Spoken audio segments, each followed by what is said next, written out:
Greetings, mortals. I appreciate you joining me in the study. Don't worry, you're not in trouble. I just want to address something. I'm not exactly quiet about it. I'm a fan of Pathfinder, specifically first edition, and it's an edition that has gained a reputation of being unapproachable, math-heavy. This isn't exactly an unearned reputation. It has more numbers to it than most mainstream systems, but the severity is overrated. Hence, bringing you in here today. We're going to sit down together and make 3 characters: a fighter, a sorcerer, and a monk. Each one will have their own tricks, and a few notes on how to proceed with them after level 1. So let's get started. Welcome into the main chamber. This is just the character sheet me and my groups use. It's not the one you have to, and I realise that there's a lot to see here, but we'll cover it. We have much less to look at than you think. So we'll start by defining the class, starting with the fighter, taking it out at level 1. And this gives us a few things straight away. It gives us a d10 hit die, which will be improved by our attributes once we get to them. It gives us the amount of skills per level we get. It gives us our BAB, which is something that defines the number of attacks we'll get with most weapons, as well as our accuracy, and our saving throws, which will be used defensively. Next up, we'll take care of those attributes. Now, moving over here, a lot of these we don't really want to change all that much. We just want to shuffle a couple around. We want to keep the strength high because we're a fighter. We need that to hit things and hurt things in combat. So we'll keep the 18 there. We'll put the constitution up to 16 to make us a little bit harder to kill, and swap it out for the 14 in dexterity. And then we'll also put the 12 into charisma instead of wisdom. Now, having a low wisdom isn't good, but we'll need the charisma for something I have planned. Then we'll take care of our chosen race. Human. Humans have a few benefits here, as you can see. +2 to an ability score, a bonus feat, and extra skill ranks each level. So we'll start off with that +2, straight into strength, up to 20. Even more effective. Then we'll just copy these things over.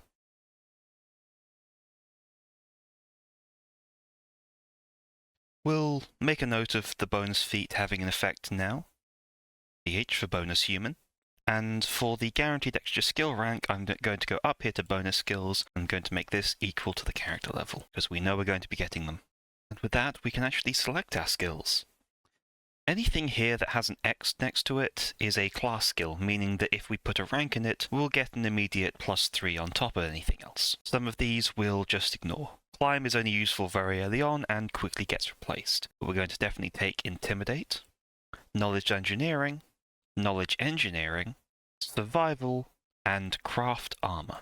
Craft Armor comes in handy in a few levels when we start getting advanced armor training. Survival is just good for tracking and hunting.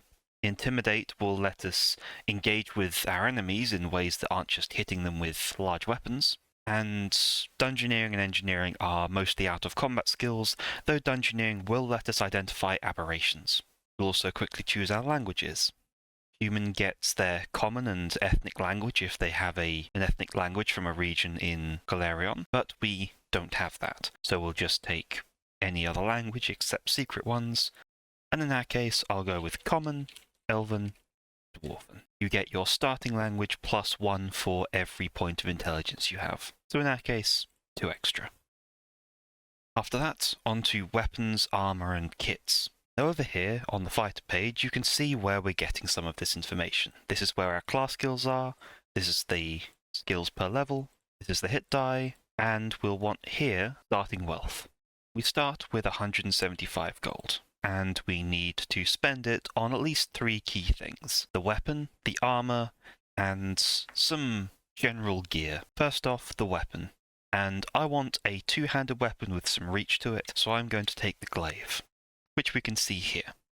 Costs 8 gold, it's a D10 weapon, there's a ×3 critical, and it's got some reach to it. And it's a slashing weapon. So first, I'll go back to here, take 8 off, down to 167, and just plug things in here. Because it's a 2-handed weapon, we add 1.5 our strength to the damage, which also has an effect on certain selections later. We crit on a 20 because it didn't specify any other critical range. Type is slashing, and that's our weapon. For our armor, we have a few options, and because we have at least some dexterity, I'm going to look at the medium armor options. A lot of these here are varying in quality, and several options tend to have similar bonuses and effects to them. For example, the armored coat and the Arataki aren't significantly different, just a slight difference in weight. Now what we want is the highest armor bonus we can get without going below a +2. Fortunately, that's the lowest medium armors have. And down here, these are the best options. Chainmail or 4-mirror. 4-mirror is slightly cheaper, but it costs slightly more. So I think we'll take the chainmail now. The £5 might make a difference. So we'll go down here, put it in, and that immediately pumps our armor up to 18. Our main armor anyway. We're still vulnerable to touch attacks, which come from spells and guns, but it's very hard to do anything about that if you aren't already dedicated to it. But that's weapons and armor. You need to take 150 off here though, down to a measly 17. And with that, there is the final thing to work on our finances. That being kits. Kits are starter kits. They are basic packages that any class can get, and there is a type of kit for every different class. Demonstration, here is the fighter kit. Just a bunch of basic adventuring equipment with a price to it. So I'm going to go over to equipment and just quickly jot these down. As you can see, I've made a particular note of the number of torches and trail rations we have. As torches are listed individually, and we start with 10 of those, and trail rations are listed by day, and we have 5 days worth. And we'll subtract that down to 8 gold pieces.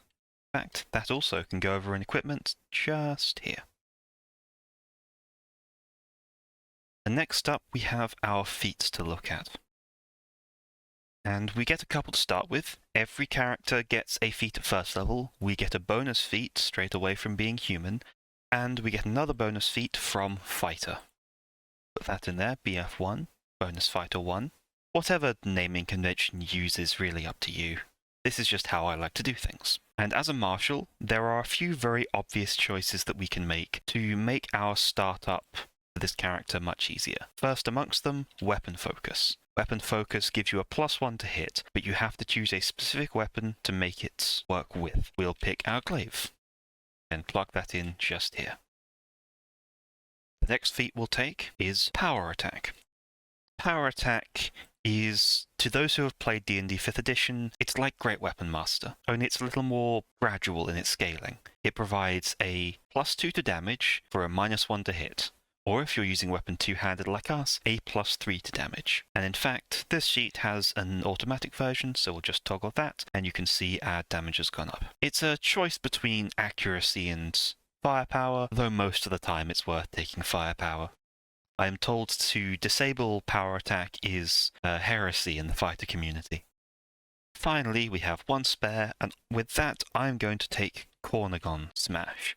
Cornagon Smash is the reason I took Intimidate earlier, because it means that every time I hit someone with an attack, while using power attack, I get a free chance to intimidate them, and that'll be an immediate -2 to their attacks. Suddenly it's as if my AC is 2 points better for anyone I successfully intimidate. We're almost done. Keep up with me. There are 2 steps left. First is a favored class bonus. Whenever you make a character, at first level, you pick a class to be your favored class. In this case, we're taking Fighter. Every time we take a level in that class, we can get either a bonus hit point, a bonus skill point, or a race-specific bonus. In our case, I'm just going to go with the hit point because I am sacrificing the use of a shield for a two-handed weapon, and so my defenses are a little bit worse. So I'd like that extra tiny bit of buffer so I can die less. And it's important to remember to do that each level. It's also important to remember that with medium armor, we will move slower. But as a fighter, after a few levels, we'll be able to ignore that. The final step here are traits. Traits are selections that you make at first level during character creation, and they are like miniature feats that are usable to round out your character. And there are a couple I already have in mind. First is Reactionary, which just gives a +2 to initiative. Then the second one is Indomitable Faith, which provides us a +1 to our will saves. And there we have it. This fighter is ready to go. They have their weapon, they have their armor, they have their skills, and a way to use them, very importantly, because even if our Intimidate isn't great, at level 1 it'll be enough to, at least some of the time, penalize an opponent, making it safer for us and our party. Our armor is similarly functional for first level, though it could be a little better if we'd gone, say, a sword and shield fighter, but we've sacrificed that for the sake of being able to hit enemies often further away than they can hit us. The final thing to consider here is the build, where this character would be taken, and I can provide a few suggestions on that front. As fighters get a feat pretty much every level, it's quite quick for us to put together our endgame, so to speak. So I would start it off potentially with something like Shield Focus and Unhindering Shield. Shield Focus just increases the shield bonus of whatever shield you're using by 1, but Unhindering Shield lets you use a buckler without counting the hand as occupied, which means that it can be combined with a glaive. Suddenly our AC is a little bit better, and importantly we then have a shield that we can enchant. I would grab Greater Weapon Focus, which is just another little bit of accuracy, another +1 to hit. I might consider Weapon Specialization and Greater Weapon Specialization. Each one adds +2 to the damage of every attack I make with a weapon. Like Weapon Focus, they do have to pick a specific weapon to use. I would grab Intimidating Prowess, which lets me add my strength to my charisma for the purposes of Intimidate. Now, that would immediately give us another +5, and it would only go up as our strength did. It basically means we don't actually have to worry about improving our charisma. As long as we keep improving our strength, we'll keep gaining benefits. And finally, the one that I would definitely go for is the Cleave tree. Cleave, Cleaving Finish, Great Cleave, and Improved Cleaving Finish. Cleave and Great Cleave are situational. They allow you to, as a standard action, make an attack against a single target, and if you hit that target, you can make a follow-up against its neighbor. They have to be adjacent. Cleave lets you do this once. Great Cleave lets you do this as long as you keep hitting and there are more adjacent targets. Cleaving Finish and Improved Cleaving Finish are much more powerful. Every time you kill a target, you get a bonus attack that turn. In the case of Cleaving Finish, it's just 1. With Improved Cleaving Finish, it's every time you get a killing blow, meaning you can very effectively stack up high damage on single targets just by taking out a bunch of nearby foes. And important to note, Improved Cleaving Finish and Cleaving Finish are on any killing blow. They don't just have to be with Cleave, meaning they can work with any build that is getting kills. And that's where I'd take this. I might poke into other parts of the feats to see what else there might be there, such as picking up some weapon, shield, item mastery feats for modifications for how I use my tools, or even gaining a few spells despite not being a spellcaster. But these are the bunch that I would recommend in some level to anyone looking to go this kind of route. And that's a fighter. And with that, on to Sorcerer. Same as before, the first step is always declaring the class. And immediately we can see that Sorcerer is a little bit different to a fighter. They are less naturally accurate, they have fewer hit points, and they have a different primary saving throw. We'll be better at shrugging off mental effects, but not so much on any of the physical stuff. But we'll get there, I'm sure. Now, for our race this time, I'm going to go with Halfling. They're small, and they get a bunch of defensive bonuses that'll help us out later. First of all, though, their attributes. Positives to dexterity and charisma, but a penalty to strength. Part of that, we have a couple of things to shift around here, but pretty much exclusively it's just shifting the 18 to charisma and the 10 to strength. 16 dexterity will help us being defensive, 14 constitution is nice enough, intelligence and wisdom can stay as they are. And then we apply the halfling bonuses. So strength goes down to 8, dexterity up to 18, and charisma to 20. Another couple of things to note is that halflings are small and they are slow, which means we change this here, which gives us another point of armor. It gives us boosts to stealth and fly. It'll also improve our attack rolls when we come to doing things like that, which will be helpful for ray attacks and various attack roll spells. Change the speed, we'll go down and set that to 20. We are unfortunately not very quick on our feet, but with things like Expeditious Retreat and Fly, we can change that. Then there's a bunch of other features to just plug in.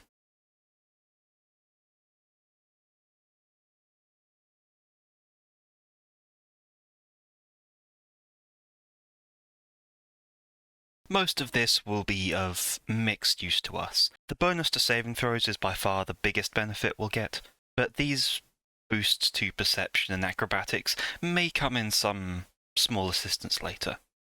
For languages, we start with Common and Halfling, so I've added Elven and Dwarven as well. For the same reason as the fighter, we have an extra 2 languages we can take from. So with skills, I want to take advantage of the fact that I am a high charisma character, so I'm going to take Bluff, which we get as a class skill, and Diplomacy, which we don't, but we can remedy that surely. I'm also going to grab Sense Motive, as that's very useful when dealing with social situations, and Spellcraft, which will help me identify spells and handle some situations with my own. I am going to put my favoured class bonus into hit points, because again, we don't have many and we want to eke out every little bit extra we can. And then we're on to armour and gold. Armour and weapons and gold and kits and so forth. Now a sorcerer starts with slightly less. They start with only 70 gold, because a sorcerer doesn't really need many things. They don't need a weapon, they don't really need most kinds of armour, but we will get a couple. Start with this Haramaki here, which only costs 3 gold. And the reason we're taking the Haramaki is because it provides a tiny bonus to armor at absolutely no penalty. We can safely wear it, so even if things like mage armor stop working, we'll have that available to us. So down to 67 there. For a weapon, we're going to grab ourselves a light crossbow. It won't come up very often, but if we ever find ourselves particularly low on resources, having this can make or break an encounter, especially at low level. So we'll put that in. Crossbow. They don't add anything to damage, unfortunately. They crit on a 19 to 20, which makes us a little bit better in those circumstances. Range of 80, and piercing damage from the bolts. That's our weapons and armor. We'll also spend the 8 gold for a sorcerer's kit.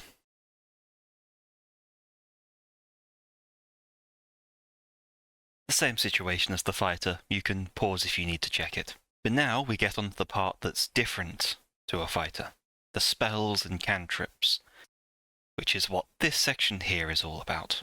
Wait, no, there's one thing I forgot to take care of. The class features of Sorcerer, because unlike Fighter, they get a couple that stand out particularly at this level. They have their Bloodline and the starting Bloodline power, and they have Assume Materials. That's just a bonus feat. Assume Materials just allows you to ignore a certain number of material components. The very, very, very cheap stuff. For Bloodline, I'm just going to note it here. I'm going to go with the Married Bloodline, because this sorcerer is going to be built as a blaster, and we're going to benefit from the things that the Married can provide. The first thing it provides is something we don't really care about. It's a Knowledge Planes as a class skill. We don't have that, we don't plan to take that, but it's free stuff. However, we also get this Bloodline Arcana, which allows us to turn any spell that has an energy damage to it into cold damage, which will be very useful when it comes to dealing with enemies that might be resistant to our other damage types. So as long as we take spells without it, do other types of damage, we essentially get to double up on all of our blasting options. And we also get Frost Ray, which is just a little damaging power that we can use on the off chance that we run out of spell slots and our cantrips just aren't doing as much as we'd like. We'll get a bunch more Bloodline powers at later levels, but for now it's just Frost Ray, which is, I'll be honest, mostly underwhelming. Now we're on to cantrips and spells, and there's a big list here, but we can simplify it down to just a few useful ones. I'm going to start with the classic Wizard Swiss Army knife, Prestidigitation. Also going to throw in Read Magic and Detect Magic, as that allows us to deal with enemy spells, magic items, spellcasters, scrolls, symbols, lots of magical identification in those 2 cantrips. And then finally, just so we have something, even though it's not very powerful, I'm going to take Acid Splash. It's a D3 damage, but it does target touch AC, which, as we've established, does not tend to go up very much. And Prestidigitation is just a classic, lots of magical minor tricks. If you're familiar with D&D, you're familiar with this cantrip. Then we come to our first level spells, so we don't have any more yet. but we know 2 first-level spells, and they are once again pretty easy selections for someone who wants to do some blasting. Start with Mage Armor. We want Mage Armor because that's much better than our Haramaki. It'll give us, when used, an extra +3 armor up to 19. It actually grants a +4, but it'll overwrite the one from the Haramaki. The other that we're going to take is Ear-Piercing Scream. It has a few benefits. It does some damage, specifically sonic damage, which is very rarely resisted, and remember we can swap that out for cold if we need to. And if we successfully get a target with it, they're stunned for a round, taking them out of the fight. So we have 2 very effective spells at early level, and Ear-Piercing Scream will scale reasonably well up to 5th level. Now we've chosen our spells, we can jump right to feats, and because our damaging spell to start with is a saving throw based one, that makes our first level feat exceptionally easy to choose. Spell Focus, Evocation, which will improve the DC of that spell by 1, and any other evocation spells we take that have a DC to improve. So for Ear-Piercing Scream it's a 17. As always, it's not a great amount on its own, but it adds up. All the little numbers come together for something impressive. And that's our feats. We only get 1. For traits, we're going to do things a little bit differently as well. Rather than focusing on ones that improve our saves and so forth, and our initiative, because our saves are okay and our initiative is okay, we're going to take things which boost our skills. First off, Survivor. Boosts initiative by 1. But more importantly, it gives us Sense Motive as a class skill. The second trait will be Trustworthy, which is an incredible one. It'll give us a +1 to Bluff and Diplomacy and make Diplomacy a class skill. And just like that, Sorcerer is ready. Even quicker. Sorcerer does have some more to worry about as you level up, as there are more spell selections available, but we already have our parameters.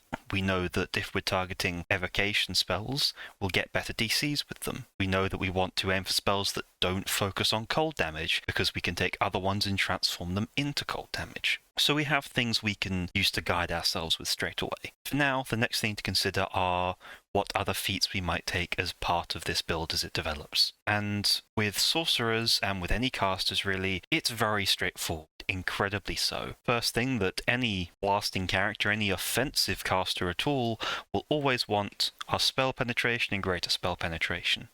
You don't necessarily need to take those straight away, but there'll be an easy bonus to getting past enemy spell resistances at levels, let's say 5 and 9 or 11. You'll likely want greater spell focus if we're definitely going to be sticking with evocation.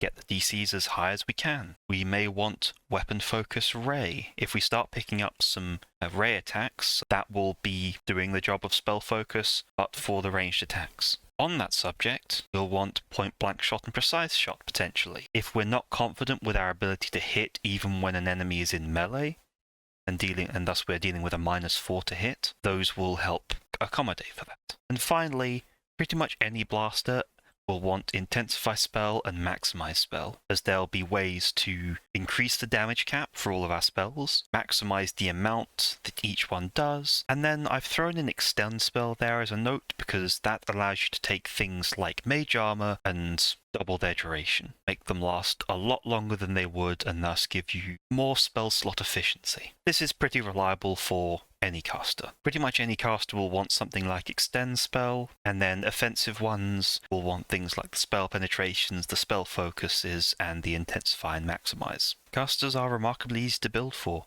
If you're wanting to make magic items, you may also wish to pick up something like Craft Wondrous, or Craft Rod, Forge Ring, things that allow you to spend gold to create magic items more efficiently. But that's Sorcerer set. And now, on to the final of the 3 classes that we'll be working on, the Monk. Monks have a troubled history with Pathfinder, and are generally considered, at least as their base form, one of the weaker classes, but there are still some tricks we can pull with it. First of all, we're going to reorganize the attributes a little again. We're actually going to sacrifice Dexterity, despite needing it for our armor, in favor of putting it in Wisdom. We're also going to lower Intelligence to 12, and Charisma can stay as it is, because we're not really using Charisma. For the race, we're going to go with Dwarf. And Dwarf is a case of having a lot of special minor penalties. Not much to add directly, so a lot of copying over. But they do have a few bonuses that we do want to pay attention to. They have a bonus to Constitution and to Wisdom, and a penalty to Charisma, and importantly, slow and steady. So they are slow at 20-foot base speed, but they can, in theory, carry more or wear better armor. Unfortunately for us, we're never going to use this stuff, but we'll make use of the rest.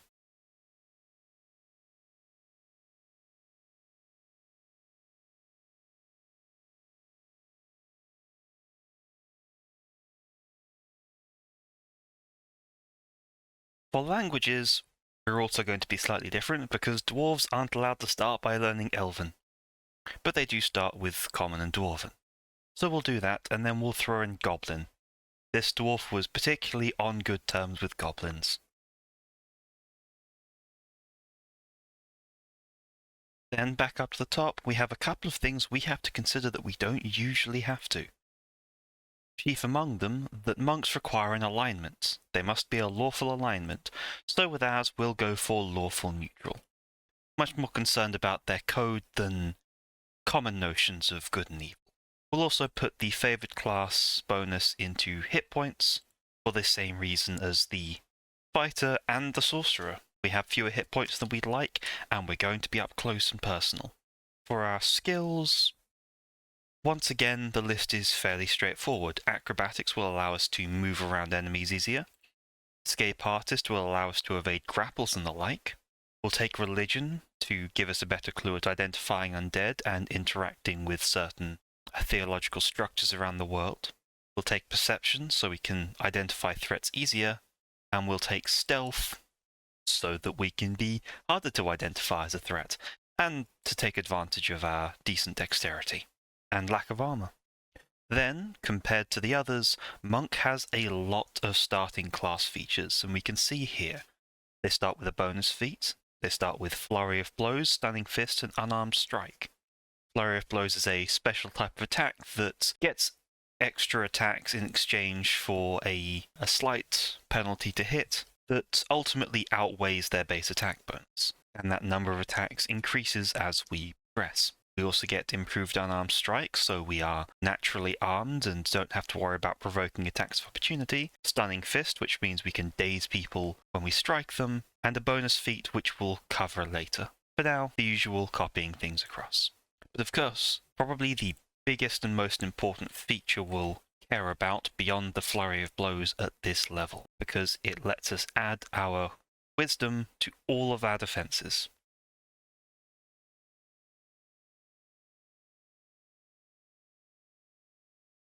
And then I'll copy the rest across.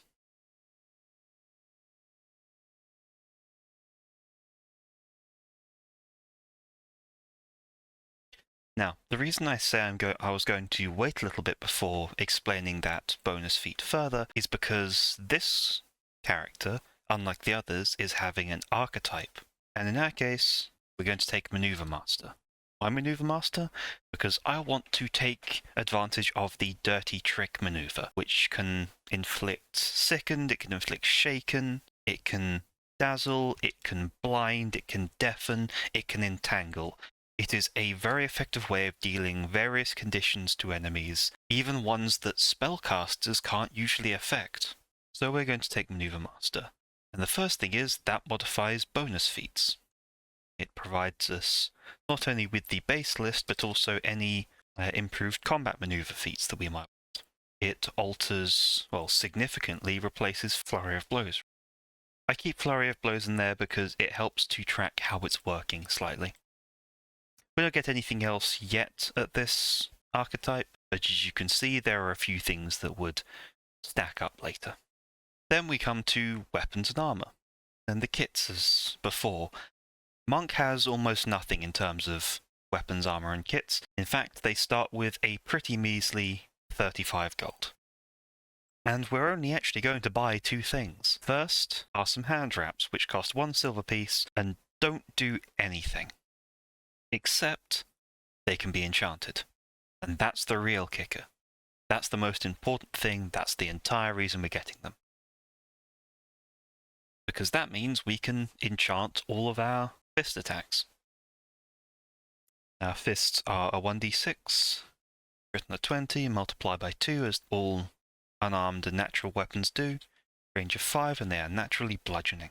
We're not going to have any kind of armor, we're relying entirely on our dexterity and our wisdom modifier. And I'm also going to quickly set up the flurry of maneuvers here. We are going to buy a kit though.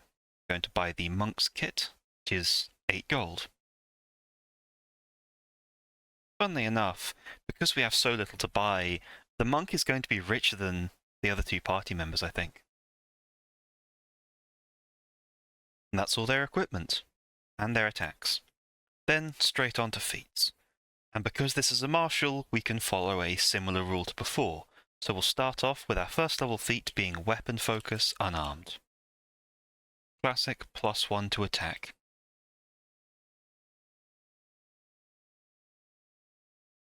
Then for our bonus feat, because we can choose from improved combat maneuver feats as well, I'm going to start with improved Dirty Trick, which would negate the chance of attacks of opportunity for attempting it, and provide a +2 on some of the flurry of maneuvers. Now it's important to keep in mind that the first of these 2 here is just an attack. The second one is what does the maneuvers. So I'm not going to put the bonus in here because it's only going to apply to half of the attacks. But it's also a gateway to other important things later. On to traits, we're going to borrow from Fighter once more and take Reactionary. And then the other one, which won't kick in straight away, is Honoured Fist of the Society, which will slightly increase our key pool once we access the key pool. Worthwhile for Monk, given that monks do not have a vast pool available and want to eke out every point they can. And like that, with barely any time at all, Monk's done. It's got an advantage over the others by having high saves, it's got decent armour, though that'll need work as things go on, and it's worth keeping in mind that monks can take advantage of certain magic items, like the Bracer of Armour. It's more agile and more sneaky than the rest of the party, and has the potential for similar levels of damage, though its accuracy is a little lacking this early on. For the feats I would follow this up with, given that we're focusing on Dirty Trick, that makes things very easy. There would be Greater Dirty Trick and Dirty Trick Master. Greater Dirty Trick extends the duration and makes it hard to get rid of, and Dirty Trick Master allows the effects to be amplified, turning things like sickened into nauseated, shaken into frightened, that sort of thing. Dazzled into dazed, which is an incredible glow-up. There is Quick Dirty Trick, which would allow us to be able to swap out one more attack to get another maneuver attempt. Every little helps. There is the Kitsune style tree of Kitsune Style, Kitsune Tricks, and Kitsune Vengeance, which give you the ability to Dirty Trick on the charge, add more tricks to each individual use, and perform Dirty Tricks as attacks of opportunity. And to combine with that, one of the default bonus feats, Combat Reflexes, adding a few extra attacks of opportunity so that even if someone tries to leave, you can keep bullying them with conditions. Monk is a little bit hard to build for and go forward, and you do have to be more careful and clever with your decisions. But they do get a good chunk of feat slots, they are highly mobile, and with archetypes they can build very well into specific niches like this one. And that's all 3 of the classes built. I hope that made sense for everyone. I hope it's cleared up a few things, because as you can see, we've built 3 characters, each one taking less than 20 minutes, less than 15 in some cases. Other than the silence and copying over, they are much quicker to deal with than we initially realise, and there are just rules that any martial and any caster can reliably follow when they're building. So unless you start getting particularly niche with your designs, you can reliably start in certain cases. But for those of you who have made it to the end here, thank you very kindly for sticking around. Very much appreciated. I'll see about editing things a little better in the future. But until then, that's all from this Queen of Spring. Until the next dawn rises upon this bright forest. Farewell.